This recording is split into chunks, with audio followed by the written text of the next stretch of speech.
जय हिंद प्यारे बच्चों। मैं जितेंद्र कुमार पांडे आपका स्वागत करता हूं आपके अपने ही YouTube platform target with Jitendra पर। प्यारे बच्चों, इस समय पार्ट ऑफ स्पीच का महत्वपूर्ण सीरीज चल रहा है जिसमें हम लोग आज प्रीपोजिशन पढ़ने जा रहे हैं। इसमें हम लोग 4-5 टॉपिक पढ़ चुके हैं, उससे संबंधित महत्वपूर्ण बहुविकल्पीय प्रश्नों को भी कर चुके हैं। अगर आप लोगों ने अभी तक उन वीडियोज़ को नहीं देखा है तो नीचे डिस्क्रिप्शन में आपको उसकी प्लेलिस्ट की लिंक मिल जाएगी। आप लोग वहां से जाकर के एक बार समस्त वीडियोस देख लीजिए, काफ़ी बेनिफिट आपको मिलने वाला है। चैनल पर अगर अभी तक आप लोगों ने नए हैं और चैनल को सब्सक्राइब नहीं किया है तो आप एक बार चैनल को सब्सक्राइब कर लें, बेल आइकन दबा दें, क्लास को लाइक कर दें। चलिए हम लोग देखते हैं कि अब तक हम लोगों ने इस सीरीज़ में क्या क्या चीज़ें पढ़ी है। एक बार थोड़ा सा उसका रिकैप कर लेते हैं, फिर हम लोग इसमें आगे बढ़ते हैं। तो रिकैप में देखते हैं बेटा कि क्या क्या चीज़ें हैं। रिकेप में हम लोगों का जो पहला है, हम लोगों ने नाउन पढ़ा और नाउन से संबंधित इसमें नंबर, जेंडर, केस भी पढ़ा और उसके बाद में नाउन से संबंधित इम्पॉर्टेंट एमसीक्यू भी हम लोग कर चुके हैं। दूसरी चीज़, हम लोग इसके बाद में प्रोनाउन पढ़े हैं। प्रोनाउन का हम लोगों ने 2 पार्ट में पढ़ा है और प्रोनाउन से संबंधित एमसीक्यू भी हम लोगों ने कर लिया है। फिर इसके बाद में हम लोग एडजेक्टिव पढ़े हैं और एडजेक्टिव भी आपका काफ़ी महत्वपूर्ण टॉपिक रहा है। एडजेक्टिव के बाद में हम लोग इसमें एडजेक्टिव से संबंधित एमसीक्यू किए हैं। फिर हम लोगों ने डिग्री भी पढ़ा है। एडजेक्टिव की जो डिग्री होती है, तुलनात्मक अवस्थाएं होती हैं, वो भी हम लोगों ने पढ़ा और उससे संबंधित एमसीक्यू किया। इसके बाद में बेटा हम लोग वर्ब में हम लोग दोनों टॉपिक पढ़ चुके हैं। वर्ब के दोनों पार्ट पढ़ चुके हैं, मतलब इसका फाइनाइट वर्ब और नॉन फाइनाइट वर्ब दोनों पढ़ा गया है। दोनों अलग अलग पार्ट्स में डिवाइड किए गए हैं। इसके बाद में वर्ब से संबंधित हम लोग इसका एमसीक्यू भी कर चुके हैं। अब इसके बाद अगर हम लोग बात करें तो इसके बाद में वर्ब के बाद हम लोग बेटा अभी पिछले क्लास में एडवर्ब पढ़े हैं और एडवर्ब से संबंधित एमसीक्यू भी हम लोगों ने किया है।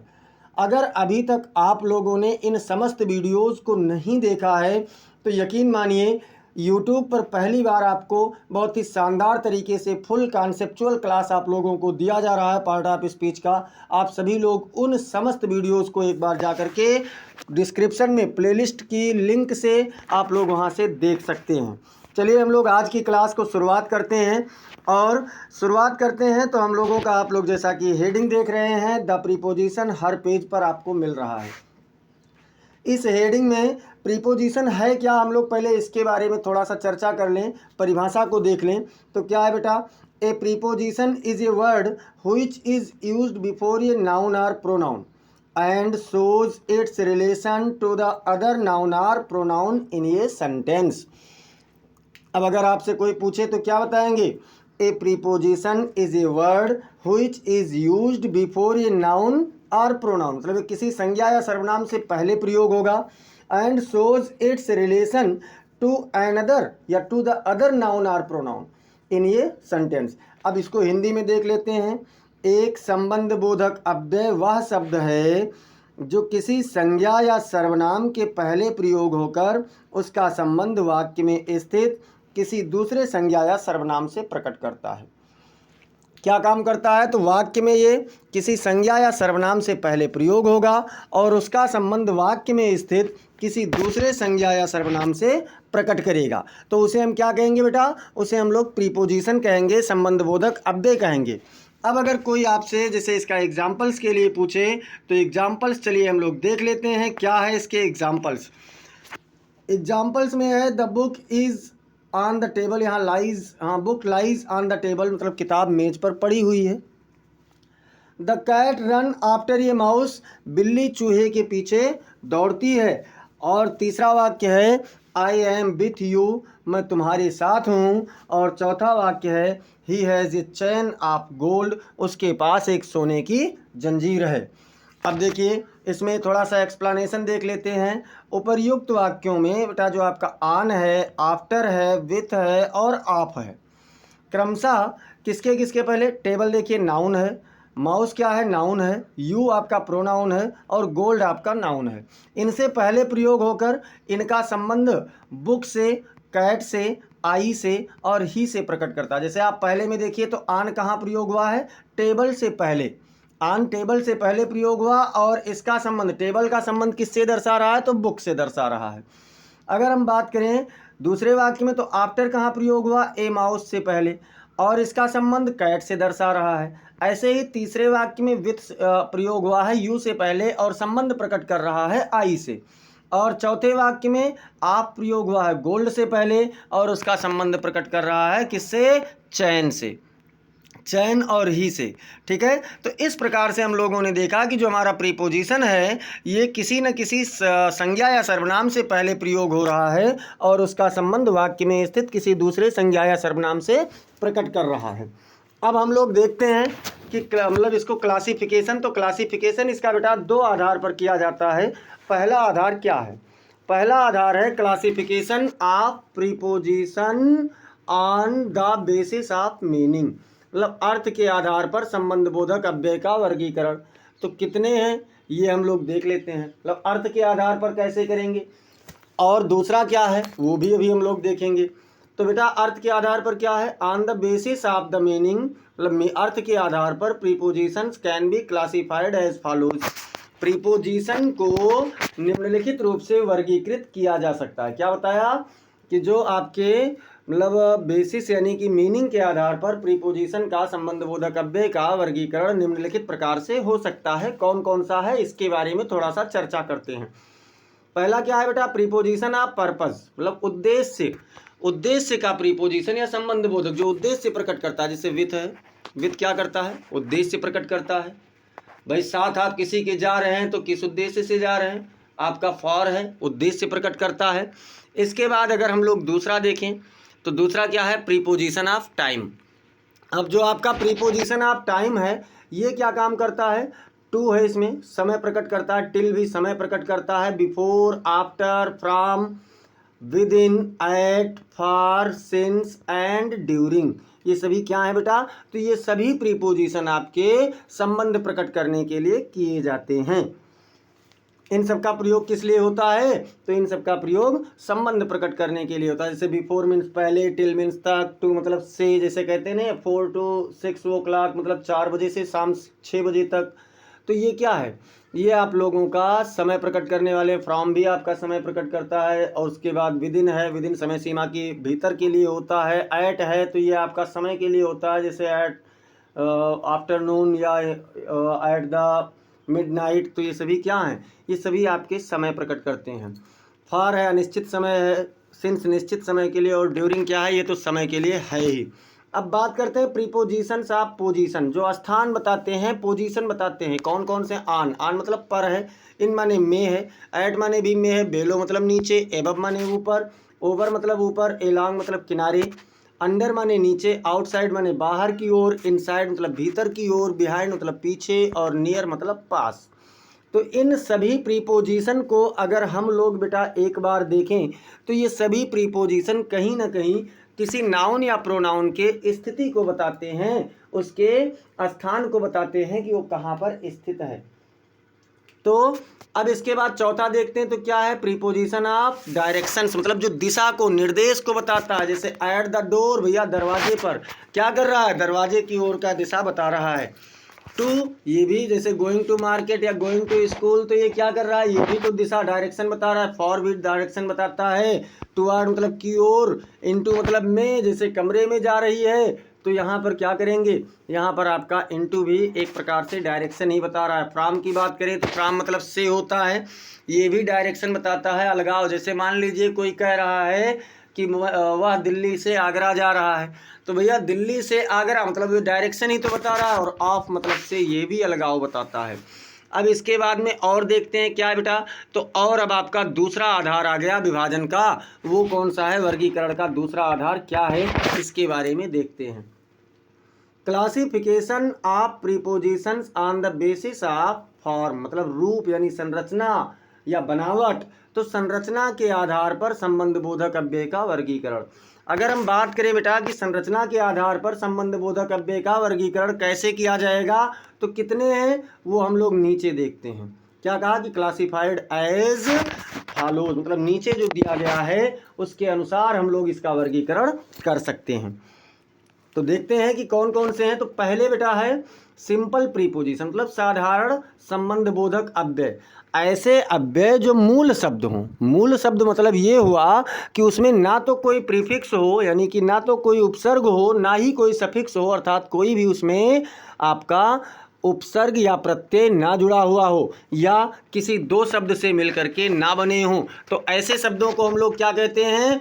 ऐसे शब्दों को मूल शब्द कहते हैं। तो जो भी प्रीपोजिशन आपका मूल शब्द से मिलकर बना है ना, उसे हम क्या कहेंगे? उसे साधारण प्रीपोजिशन कहेंगे, सिंपल प्रीपोजिशन कहेंगे। जैसे इन है, इन देखिए एक ही शब्द है, ऑन है एक ही शब्द है, टू है आपका एक ही शब्द है, एट एक ही शब्द है, और फॉर भी एक शब्द है, बाई है, अप है, फ्रॉम है, विथ है, ऑफ है, सिंस है, राउंड है, आउट है, ऑफ है। इस सब में अगर आप लोग एक चीज़ ध्यान देना तो आपको एक चीज़ मिल रहा है कि इन शब्दों में ना तो आपको कोई प्रीफिक्स मिल रहा है, ना ही आपको कोई सफिक्स मिल रहा है, और ना ही ये दो शब्दों से मिलकर के बने हैं।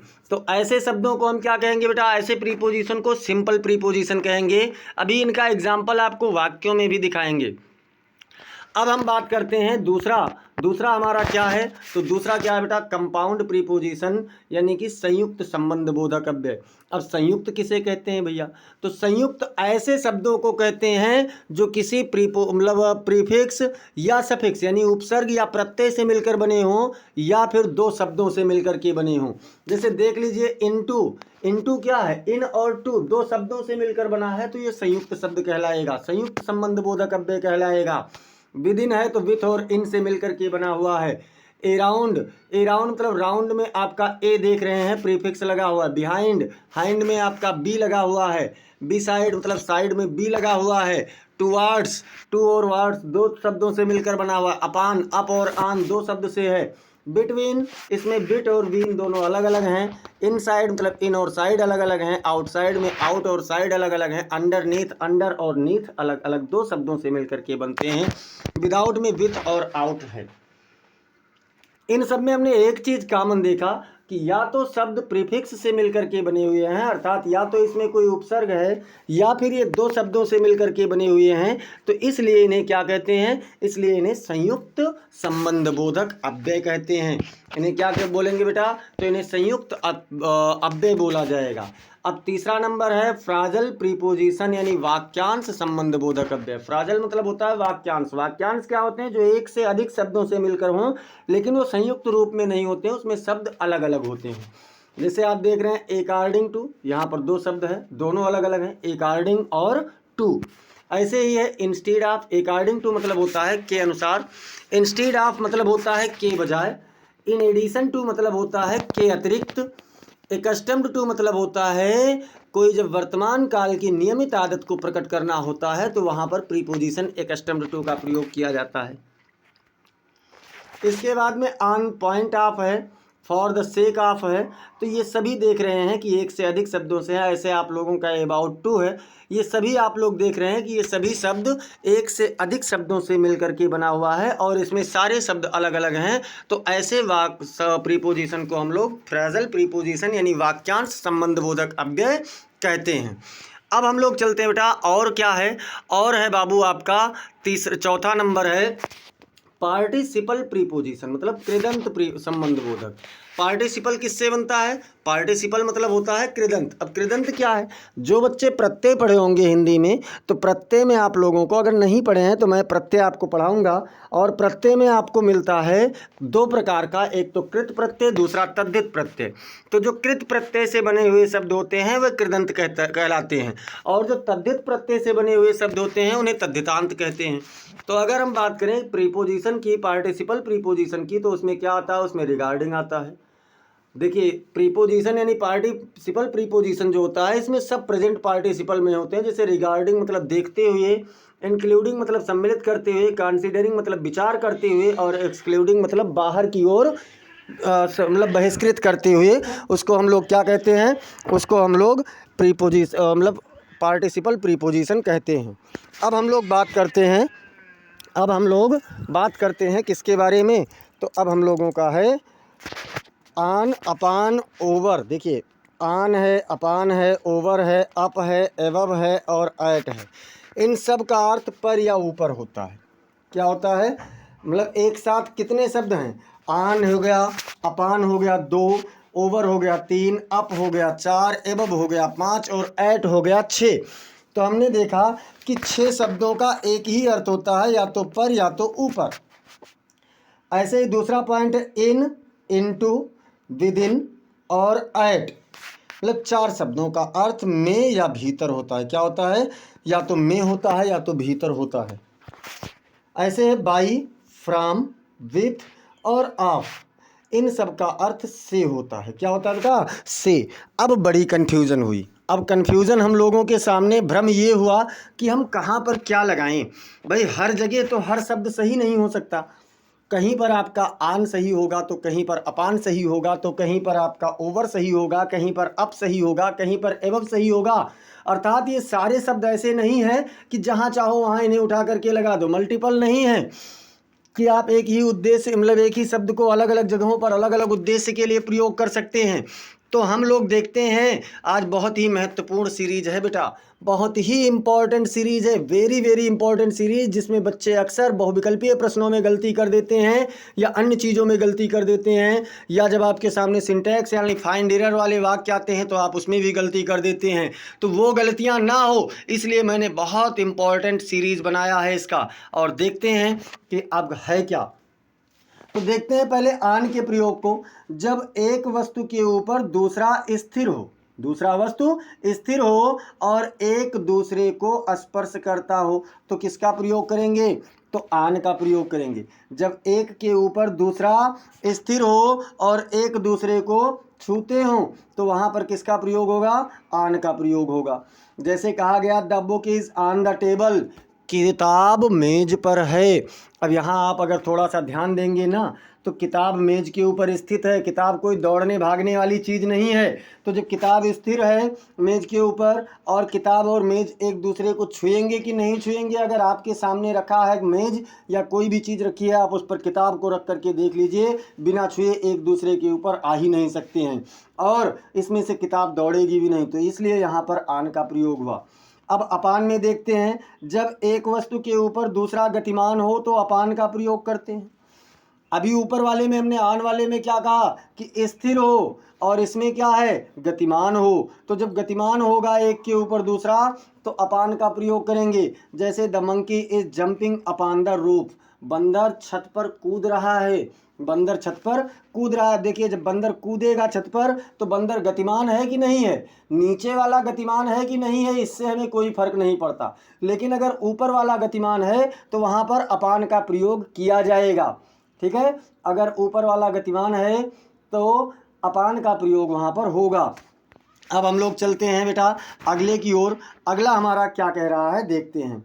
अगला कह रहा है कि जब एक वस्तु दूसरे से अनिश्चित ऊंचाई पर हो तो ओवर का प्रयोग करते हैं। अनिश्चित ऊंचाई मतलब उसकी कोई एकदम से निश्चित ना हो, घटती बढ़ती हो। मतलब ऊंचाई कैसी हो, कभी घट जाए कभी बढ़ जाए। ऐसा नहीं है कि हाँ रोज रोज एक ही ऊंचाई पर या हमेशा एक ही ऊंचाई पर रहेगी, वो आवश्यकता अनुसार ऊपर नीचे हो रही हो। तो उसके लिए हम क्या करेंगे, उसके लिए ओवर का प्रयोग करेंगे। जैसे an aeroplane is going over your head, एक हवाई जहाज तुम्हारे सिर के ऊपर से जा रहा है। अब देखिए ये ना तो सिर के ऊपर तुम्हारे जा रहा है तो तुम्हारे सिर को तो छू नहीं रहा है। अगर हवाई जहाज सिर को छूकर निकलेगा तो शायद हम आप नहीं रहेंगे। ठीक है, तो ओवर का प्रयोग कहाँ पर होगा बेटा, जब एक के ऊपर दूसरा छुए ना, और ना ही मतलब एक के ऊपर कोई निश्चित ऊंचाई हो। तो यहाँ पर जहाज की निश्चित ऊंचाई नहीं है। मान लीजिए कोई जहाज आज से 15 किलोमीटर की ऊंचाई पर उड़ रही है, कल हो सकता है 12 किलोमीटर की ऊंचाई पर उड़े, और परसों हो सकता है 16-17 पर भी उड़े, तो उसकी निश्चित ऊंचाई नहीं है। या कोई दूसरी जहाज ही उसी गति में उसी ऊंचाई पर हो सकती है। तो ऐसे में आप ओवर का प्रयोग करेंगे। और हम बात करें अप की, तो जब एक वस्तु दूसरे से निश्चित ऊंचाई पर हो तो अप का प्रयोग करते हैं। मतलब निश्चित ऊंचाई है लेकिन यहाँ भी एक दूसरे को नहीं छू रहा है। जैसे the fan is moving up you, जहाँ मतलब पंखा तुम्हारे ऊपर चल रहा है, घूम रहा है। देखिए यहाँ पर हमने वॉकिंग नहीं किया, यहाँ पर क्या कहा, यहाँ पर हमने मूविंग कहा है। क्यों? क्योंकि पंखा गोल गोल घूमता है, और जब पंखा आपका गोल गोल घूम रहा है तो ये एक निश्चित ऊंचाई पर है, तब तक इसकी ऊंचाई नहीं घटेगी या नहीं बढ़ेगी जब तक आप नहीं घटाएंगे या नहीं बढ़ाएंगे। भैया बड़ा राड लगा दो छत से तो पंखा नीचे आ जाएगा, छोटा राड लगा दो छत से तो पंखा ऊपर चला जाएगा। मतलब हमने क्या देखा कि इसमें हम लोगों को दोनों ओर, इसमें हम लोगों को क्या है बेटा, तो इसमें दोनों की निश्चित ऊंचाई यहाँ पर है, पंखे की और सिर की। हाँ ये बात अलग है कि दोनों एक दूसरे को छू नहीं रहे हैं। अब हम लोग चलते हैं अगले पर, और अगला हमारा क्या कह रहा है, अगला भी बहुत ही महत्वपूर्ण है। जब किसी ऊपर की वस्तु की ओर संकेत प्रकट करना हो तो एबव का प्रयोग करते हैं। जैसे मान लीजिए कोई वस्तु ऊपर कहीं एक जगह पर स्थिर रखी हुई है, शांत रखी हुई है, और आप उसके बारे में बताना चाहते हैं तो वहाँ पर किसका प्रयोग करेंगे, ओ एबव का प्रयोग करेंगे। जैसे the book is above the attic, मतलब ये एकदम से पॉइंट ऑफ द लोकेशन इसका बताता है कि एकदम से कोई भी वस्तु हो तो एबव का प्रयोग कर दिए तो एकदम से उसकी निश्चित लोकेशन का ज्ञान कराता है। जैसे कहा गया कि किताब छज्जे पर या टाँड़ पर रखी हुई है। अब देखिए टाँड़ के ऊपर किताब है, आप उसकी ओर एकदम से इशारा करके संकेत करके बता रहे हैं, तो ऐसे में आप किसका प्रयोग करेंगे, आप उसमें एबव का प्रयोग करेंगे। जैसे कहीं आपके सामने टाँड़ है, आपने किसी से कहा किताब उतार लो, अब उसने कहा कहाँ है, तो आपने कहा वहाँ छज्जे के ऊपर रखा हुआ है, टाँड़ के ऊपर रखा हुआ है, तो ऐसे में किसका प्रयोग होगा, एबव का प्रयोग होगा।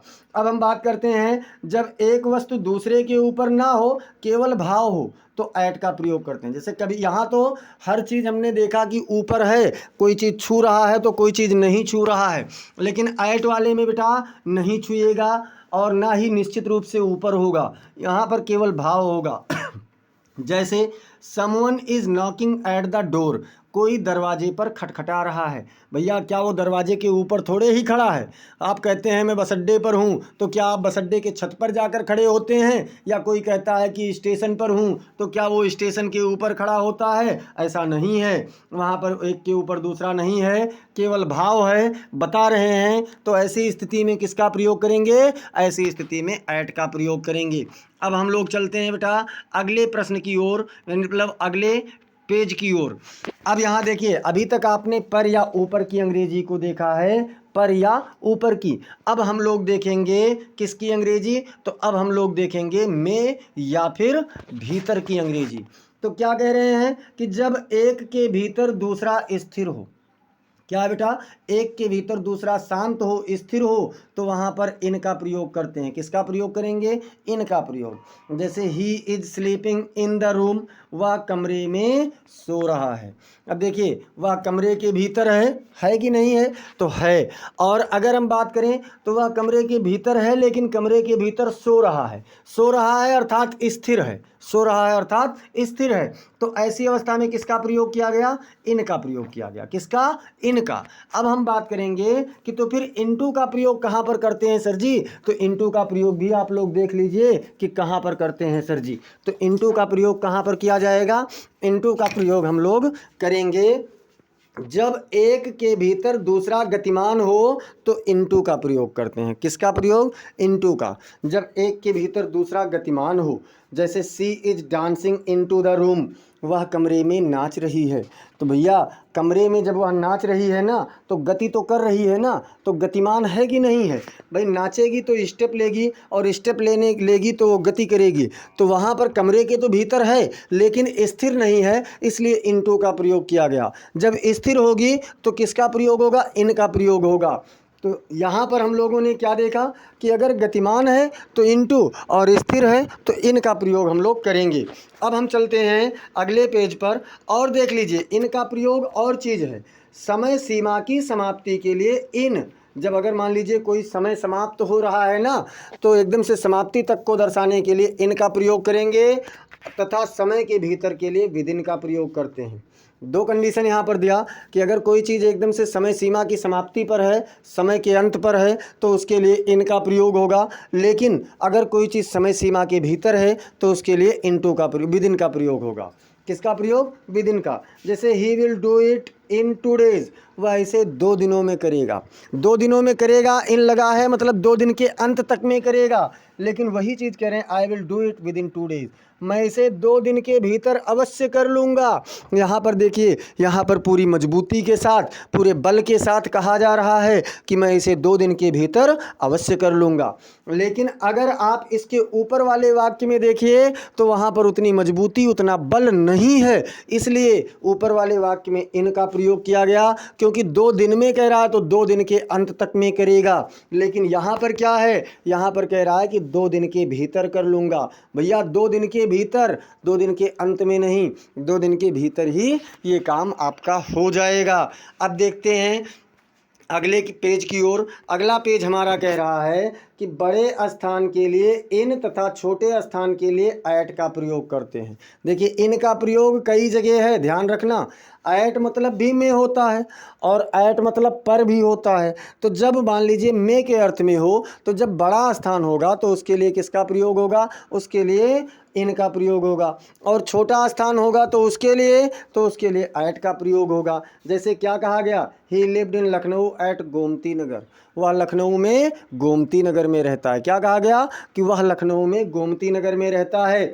अब देखिए लखनऊ बड़ा स्थान है और गोमती नगर मतलब रहता था, तो लखनऊ बड़ा स्थान है और गोमती नगर उसी का एक छोटा सा स्थान है। गोमती नगर क्या है बेटा, तो गोमती नगर एक छोटा सा स्थान है। अब यहाँ पर आप देखिए बड़े स्थान के नाम से पहले इन लगाया गया और छोटे स्थान के नाम से पहले ऐट लगाया गया। अभी भी आपको भ्रम होगा कि सर जी अगर केवल एक स्थान हो, 2 स्थान ना हो, चाहे वो बड़ा हो चाहे छोटा हो, तब हम क्या लगाएंगे। तो जब बेटा केवल एक स्थान होगा तो वहाँ पर आप इन का प्रयोग करना, ऐट के प्रयोग के चक्कर में मत फंसना। लेकिन अगर 2 स्थान का नाम आ रहा है तो बड़े स्थान के नाम से पहले इन और छोटे स्थान के नाम से पहले ऐट का प्रयोग करना। आपका वाक्य कभी भी गलत नहीं हो सकता है, ये मेरा दावा है, मेरा वादा है। और देख लीजिए अब क्या है, अब हम लोग में वाले प्रयोग को पढ़ चुके। अब हम लोग पहुंच गए बेटा फ्राम यानी से वाले प्रयोग पर। तो क्या कह रहे हैं, फ्राम का प्रयोग अलगाव दिखाने के लिए होता है। क्या दिखाने के लिए, तो अलगाव दिखाने के लिए होता है। और अलगाव में देखते हैं क्या क्या है, कह रहे हैं he is going to Lucknow from Mumbai, वह मुंबई से लखनऊ जा रहा है। अब सोचिए कि अगर वह मुंबई से लखनऊ जाएगा तो क्या मुंबई से उसका अलगाव नहीं होगा, तो बिल्कुल होगा। क्या कहेंगे, बिल्कुल होगा सर जी, क्योंकि मुंबई से जब अलग होगा तभी तो वो लखनऊ जा पाएगा। तो ऐसी स्थिति में किसका प्रयोग किया गया, ऐसी स्थिति में फ्राम का प्रयोग किया गया। जैसे कोई कह दे कि वह छत से कूदा तो ही जंप्ड फ्रॉम द रूफ, क्योंकि छत से कूदेगा तो छत से अलग होगा कि नहीं होगा। तो इस प्रकार से हम लोगों ने बेटा देखा कि यहाँ पर अलगाव दिखाने के लिए होता है, तब किसका प्रयोग करते हैं, फ्रॉम का प्रयोग करते हैं। अब देखिए दूसरा कह रहे हैं बाई का प्रयोग कार्य का माध्यम प्रकट करने के लिए होता है। बाई का प्रयोग भैया किस लिए हो रहा है, तो बाई का प्रयोग कार्य का माध्यम प्रकट करने के लिए। अब सोचेंगे कि माध्यम क्या है, तो मतलब कार्य कैसे किया जा रहा है, किसके द्वारा किया जा रहा है, इसके लिए हम लोग किसका प्रयोग करेंगे, तो इसके लिए बाई का प्रयोग करेंगे। जैसे she is going to school by bus, वह बस से स्कूल जा रही है। देखिए काम क्या हो रहा है, स्कूल जाने का, और स्कूल जाने का माध्यम क्या है, तो बस है। तो बस से पहले किसका प्रयोग किया गया, बाई का प्रयोग किया गया। जब कार्य का माध्यम प्रकट करना होगा तो उससे पहले किसका प्रयोग होगा, उससे पहले बाई का प्रयोग होगा। आशा है आप लोग समझ रहे होंगे। फिर भी अगर कोई कन्फ्यूज़न है तो कमेंट बॉक्स में खटाखट छाप दीजिए कि सर जी ये चीज़ अभी समझ में नहीं आया है। और हम लोग अब देखते हैं अगले पर। अगला क्या कह रहा है बेटा, अगला बहुत ही शानदार है, बहुत ही मज़ेदार है। कह रहा है वित्त का प्रयोग धारदार हथियार सहमति तथा असहमति प्रकट करने के लिए होता है। किसके किसके लिए, 3 चीज़ें। जैसे कोई धारदार हथियार है या यंत्र औजार है, अगर उससे आपको काम करना है, ठीक है, धारदार हथियार हो, यंत्र हो या औजार हो, उससे अगर आपको काम करना है तो उसके लिए वित्त का प्रयोग होगा। या फिर सहमति या असहमति प्रकट करनी है तब भी किसका प्रयोग होगा, तब भी वित्त का प्रयोग होगा। अब हम लोग एग्जाम्पल में देख लेते हैं। She is cutting vegetables with the knife, क्या है, she is cutting vegetables with the knife, मतलब वह चाकू से सब्जियां काट रही है, तो भैया चाकू से काट रही है ना, और चाकू क्या है, चाकू एक धारदार हथियार है। अब हम लोग देखते हैं एग्जाम्पल्स में, यहाँ पर आपने क्या देखा, विथ का प्रयोग किया गया। बाई नहीं है, बाई भी कार्य का माध्यम है, कार्य क्या हो रहा है, काटने का। लेकिन जब धारदार हथियार या फिर यंत्र से या औजार से अगर कोई चीज़ काम किया जा रहा है ना, तो उसके लिए किसका प्रयोग होगा, उसके लिए विथ का प्रयोग होगा। अब देखते हैं, he does not talk with me या टू मी, यहाँ पर आप विथ का भी प्रयोग कर दें तब भी सही होगा, और टू का प्रयोग कर दें तब भी सही होगा। वह मुझसे बात नहीं करता है, तो भैया सहमत नहीं होगा ना, तो यहाँ पर विथ का प्रयोग आपका सही हो जाएगा। टू यहाँ पर मिसप्रिंट हुआ है, टू वाले से ज़्यादा बेटर यहाँ पर विथ है, क्योंकि सहमत होगा तो बात करेगा, सहमत नहीं होगा तो बात नहीं करेगा। तो इस प्रकार से यहाँ पर आप लोग टू के जगह पर किसका प्रयोग कर दीजिए, टू के जगह पर विथ का कर लीजिएगा, और ये आपका क्या हो जाएगा, सही हो जाएगा। अब हम लोग चलते हैं अगले पेज की ओर। अगला पेज क्या कह रहा है, अगला पेज कह रहा है ऑफ, ओ डबल एफ। देखिए ऑफ का प्रयोग संबंध तोड़ने के लिए होता है, जबकि of, O F single F है, का प्रयोग संबंध जोड़ने के लिए होता है। दोनों ऑफ हैं, बड़े कन्फ्यूज़न होते हैं। पहली बात तो जैसे ओ डबल एफ वाला मिला ना, तो हम लोग इसी में कन्फ्यूज़ हो गए कि कहीं सर जी ने स्पेलिंग तो नहीं गलत कर दिया। नहीं बाबू, स्पेलिंग नहीं गलत हुआ है। ऑफ का प्रयोग संबंध तोड़ने के लिए होता है, और इसका अर्थ होता है से। जैसे कहा गया, my watch fell of my wrist, मेरी घड़ी मेरी कलाई से गिर गई। अब कहेंगे सर जी तो अलगाव तो वहाँ भी हो रहा था, फ्राम वाले में बिल्कुल हो रहा था, और फ्राम का प्रयोग हम ऐसे जगह पर करेंगे जहाँ पर अलगाव हो, और आप का प्रयोग भी हम ऐसे जगह पर करेंगे जहाँ पर अलगाव हो। लेकिन आप वाले प्रयोग को तुरंत उसी स्थिति में लाया जा सकता है। जैसे घड़ी गिरी, आपने देखा तो तुरंत आप उसे उठा करके अपने हाथों में पहन लेंगे। लेकिन अगर कोई छत से कूदा तो तुरंत उसको अगर उठा भी लें, छत पर पहुंचा भी दें, तो हो सकता है हाथ पैर उसके टूट गए हों। तो इसलिए क्या होगा, इसलिए वहाँ पर आपका बेटा आपका प्रयोग नहीं होगा। ऐसी स्थिति हो कि जब उसे तुरंत अपनी पूर्व अवस्था में लाया जा सके, तो वहाँ पर आपका प्रयोग होगा, और अगर तुरंत पूर्व अवस्था में न लाया जा सके तो वहाँ पर फ्रॉम का प्रयोग होगा। ऐसे है पेज ऑफ बुक। अब देखिए दूसरा, पेज ऑफ बुक मतलब किताब का पन्ना, किताब का पृष्ठ। तो ये किताब से पन्ने को जोड़े हुए है, संबंध जोड़ रहा है, इसलिए यहाँ पर आपका प्रयोग हुआ। अब बेटा आप लोगों का जो महत्वपूर्ण क्लास था प्रीपोजिशन का, ये समाप्त हो गया है। अभी तक अगर आप लोगों ने चैनल को सब्सक्राइब नहीं किया है तो चैनल को सब्सक्राइब कर लीजिए, क्लास को लाइक कर दीजिए, अपने मित्रों के पास शेयर कर दीजिए, और ये क्लास आपको कैसी लगी इसे आप लोग कमेंट सेक्शन में ज़रूर बताएं। अगर कोई कन्फ्यूज़न है तो भी आप लोग कमेंट सेक्शन में ज़रूर बताएं। मिलते हैं फिर ऐसे ही महत्वपूर्ण इसी सीरीज के प्रीपोजिशन के ही एक महत्वपूर्ण एमसीक्यू कुछ चुनिंदा प्रश्नों के साथ, जो बार बार परीक्षाओं में पूछे जाते हैं, चाहे वो स्कूल परीक्षा हो, स्कूल एग्ज़ाम हो, या फिर आपका वो कॉम्पिटिटिव एग्ज़ाम हो, सब में पूछे जाते हैं। उसके साथ में हम लोग मिलते हैं अगली क्लास में। तब तक के लिए जय हिंद, जय भारत।